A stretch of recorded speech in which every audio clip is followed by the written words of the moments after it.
حضرت سیدنا عمر رضی اللہ عنہ دا دور خلافت آئی، آپ امیر المومنین 22 لاکھ مربع میل دے حکمران، آپ مدینہ منورہ چرہ دیان۔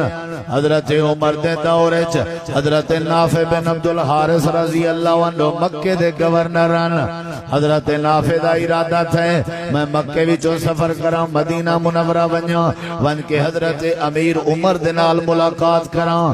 حضرت نافع جڑے ویلے حضرت عمر دو ونجن لگے، ایویں کتنے کچھ لوگوں کو بلائے نے مشورہ کیتے نے، یار کوئی ایو جیاں بندہ دسو آؤ جیڑا بندہ سا مکے دا نیب گورنر چا بناؤں، عارضی بندہ چا بناؤں، جیندی ڈیوٹی لاؤں، مکے دی ذمہ داری جیندے ذمہ لاؤں، جیڑا میرے کئے مقام ہوئے، جیڑا سرکاری معاملات دا خیال کرے۔ میں مہینہ لا سکدا، 2 مہینے لا سکدا، 3 مہینے لا سکدا، پچھو کئے مقام گورنر ہونا چاہیے، نیب گورنر ہونا چاہیے۔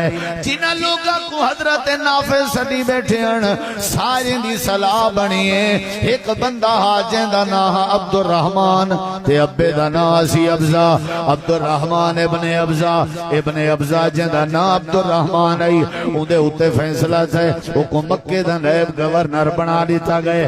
حضرت نافع ٹور پے جڑے ویلے مدینہ منورہ آئے، حضرت عمر نال ملاقات تھی، حضرت سیدنا عمر آدن اے نافع مکہ چھوڑ کے مدینہ منورہ آ گئی، اے دسامیا مکے دا نیب گورنر کہے کو بنا کے قائم مقام کون ہے تیرا؟ حضرت نافع پتہ کیا جواب دیتے؟ ابن ابزا، عبد الرحمن ابن ابزا۔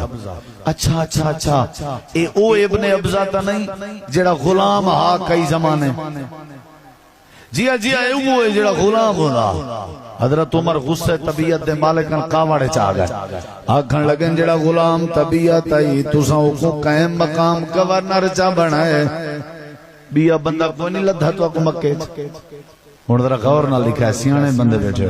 حضرت عمر پہ آدم اے نافع اے جے بندے کو نیب گورنر بنا کے آئے ہو، جیڑا بندہ غلام دی حیثیت نال رہیے، غریب آج دے پلے کشے کہنا آئی، تسا قائم مقام گورنر بنا آئے ہو۔